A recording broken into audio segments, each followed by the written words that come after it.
안녕하세요. 12월 13일 월요일입니다. 오늘은 사사기 21장 1절부터 12절까지입니다. 제가 읽겠습니다. 이스라엘 사람들이 미스바에서 맹세하여 이르기를 우리 중에 누구든지 딸을 베냐민 사람에게 아내로 주지 아니하리라 하였더라. 백성이 베델에 이르러 거기서 저녁까지 하나님 앞에 앉아서 큰 소리로 울며 이르되 이스라엘 하나님 여호와여 어찌하여 이스라엘에 이런 일이 생겨서 오늘 이스라엘 중에 한 지파가 없어지게 하시나이까 하더니 이튿날에 백성이 일찍 일어나 거기 한 제단을 쌓고 번제와 화목제를 드렸더라. 이스라엘 자손이 이르되 이스라엘 온 지파 중에 총회와 함께하여 여호와 앞에 올라오지 아니한 자가 누구냐 하니 이는 그들이 크게 맹세하기를 미스바에 와서 여호와 앞에 이르지 아니하는 자는 반드시 죽일 것이라 하였습니다. 이스라엘 자손이 그들의 형제 베냐민을 위하여 뉘우쳐 이르되 오늘 이스라엘 중에 한 지파가 끊어졌도다. 그 남은 자들에게 우리가 어떻게 하면 아내를 얻게 하리요? 우리가 전에 여호와로 맹세하여 우리의 딸을 그들의 아내로 주지 아니하리라 하였도다. 또 이르되 이스라엘 지파 중 미스바에 올라와서 여호와께 이르지 아니한 자가 누구냐 하고 본즉 야베스 길라앗에서는 한 사람도 진영에 이르러 총회에 참여하지 아니하였으니 백성을 계수할 때에 야베스 길라앗 주민이 하나도 거기 없음을 보았습니다. 회중이 큰 용사 12,000명을 그리로 보내며 그들에게 명령하여 이르되 가서 야베스 길르앗 주민과 부녀와 어린 아이를 칼날로 치라. 너희가 행할 일은 모든 남자 및 남자와 잔 여자를 진멸하여 바칠 것이니라 하였더라. 그들이 야베스 길르앗 주민 중에서 젊은 처녀 400명을 얻었으니 이는 아직 남자와 동침한 일이 없어 남자를 알지 못하는 자라. 그들을 실로 진영으로 데려오니 이곳은 가나안 땅이더라. 아멘. 이스라엘 백성들이 베냐민과의 전쟁 이후에 굉장히 감정적으로도 격해져 있었던 것 같습니다. 그래서 1절에 보니까 다 모여서 미스바에 모여서 뭔가를 맹세했는데 누구든지 우리 중에 베냐민에게 딸을 아내로 주지 않을 것이다. 그렇게 맹세했던 거죠. 그리고 하나님 앞에 앉아서 웁니다.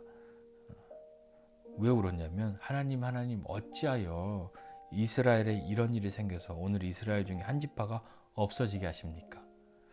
마치 하나님이 베냐민을 없애버리신 듯하게 그렇게 이야기를 하고 있죠.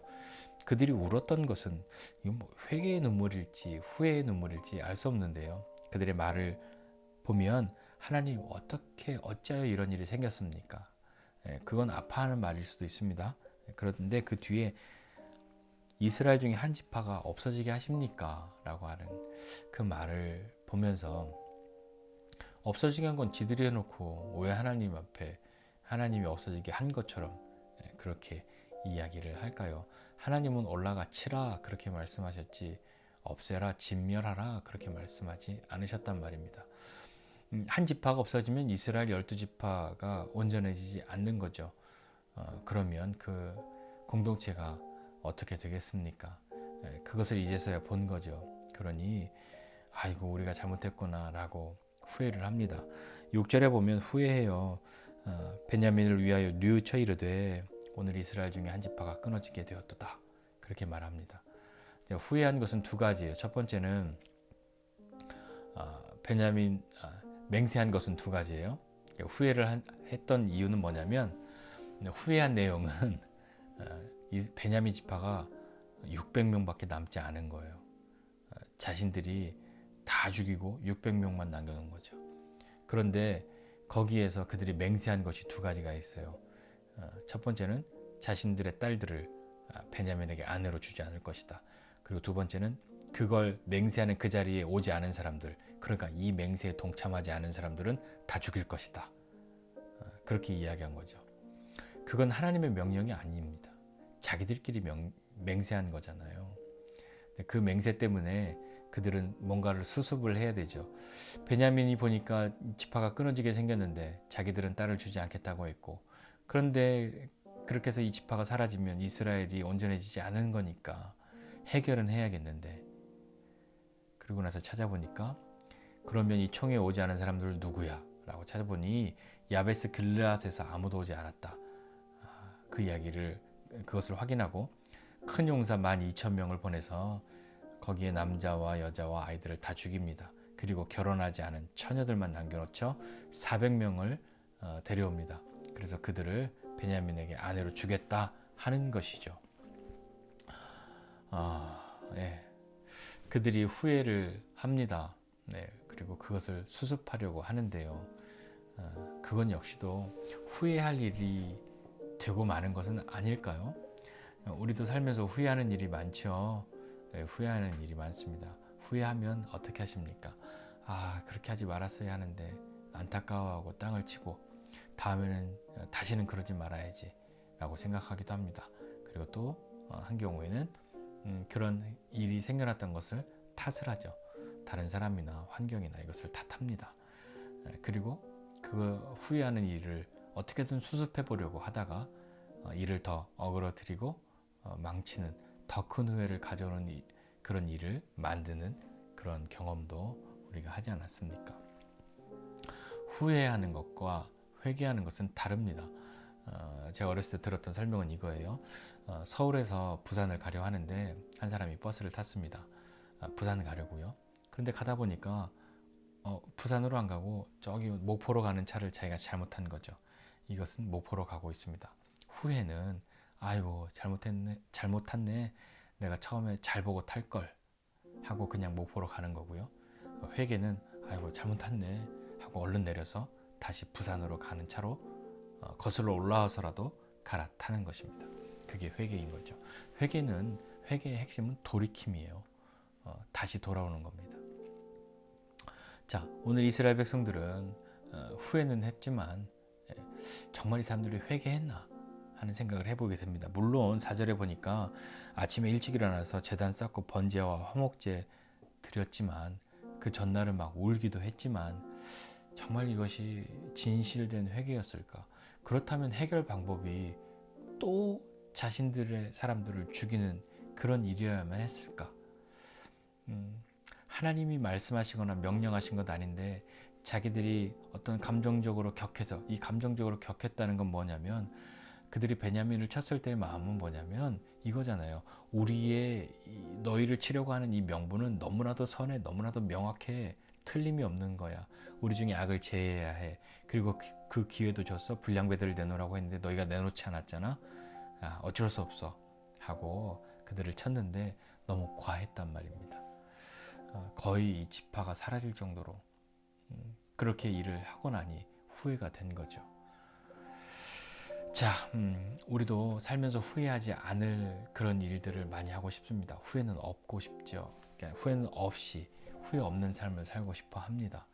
그런데 어디 그렇든가요? 후회가 많이 있죠. 대부분 많이 후회하는 일들은 여러분 어떤 것이었습니까? 제 경우는 무엇인가 조급하게 했던 일들에 대해서 후회한 그런 일들이 많았습니다.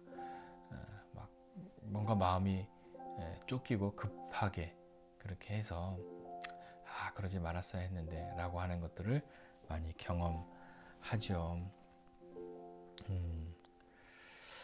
이런 이야기도 있습니다. 젊은 사람이 여유가 있다면 그 사람은 정말 무서운 사람이다. 좋은 의미에서요.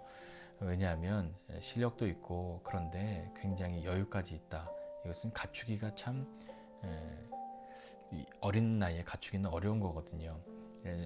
뭐 운동 경기 같은 거 보면요, 어린 선수들인데 굉장히 재능도 뛰어난데 경기도 너무 여유 있게 풀어가는 선수들이 있습니다. 대단한 사람들이거든요.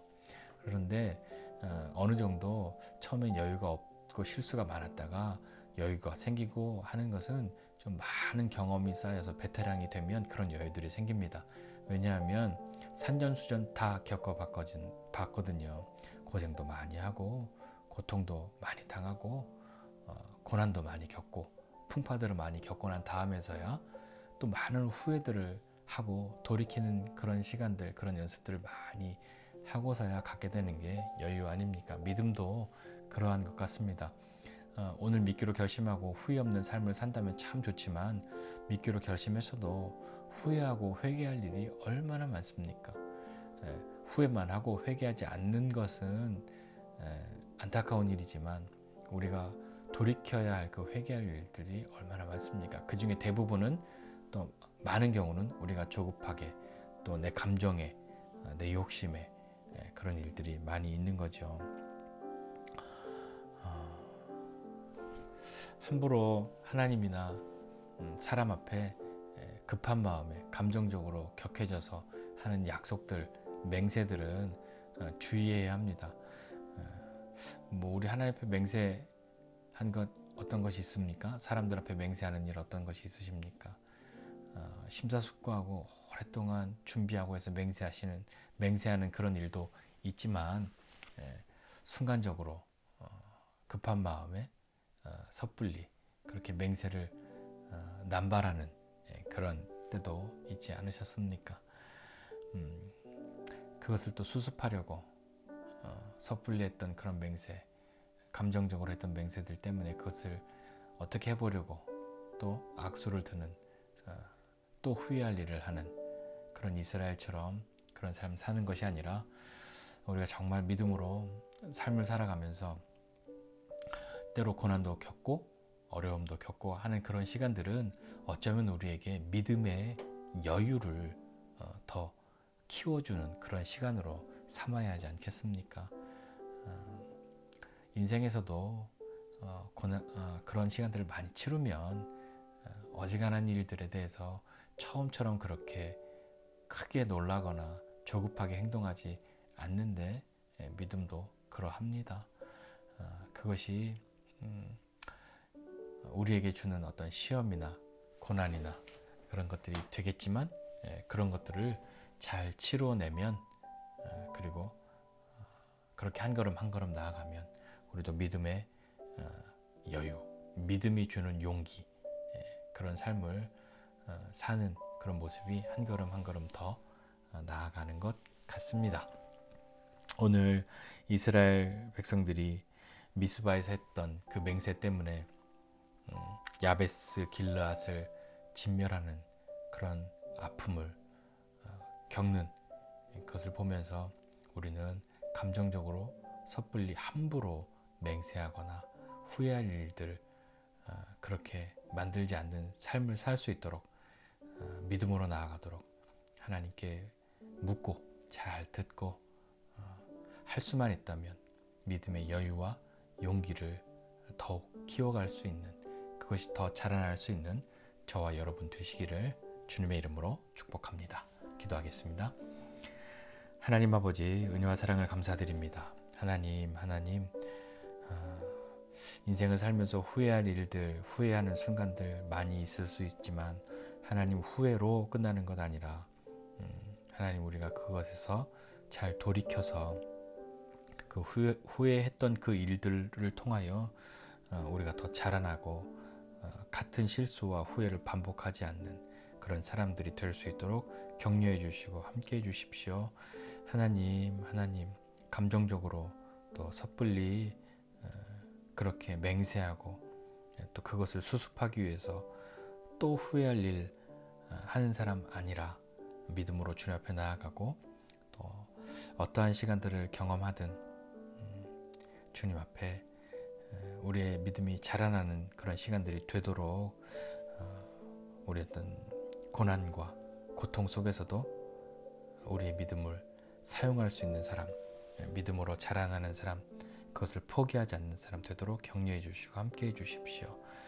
하나님 오늘도 믿음으로 살아가는 우리 되도록 주님 함께하여 주심을 기대하고 감사드리며 예수님의 이름으로 기도드립니다. 아멘.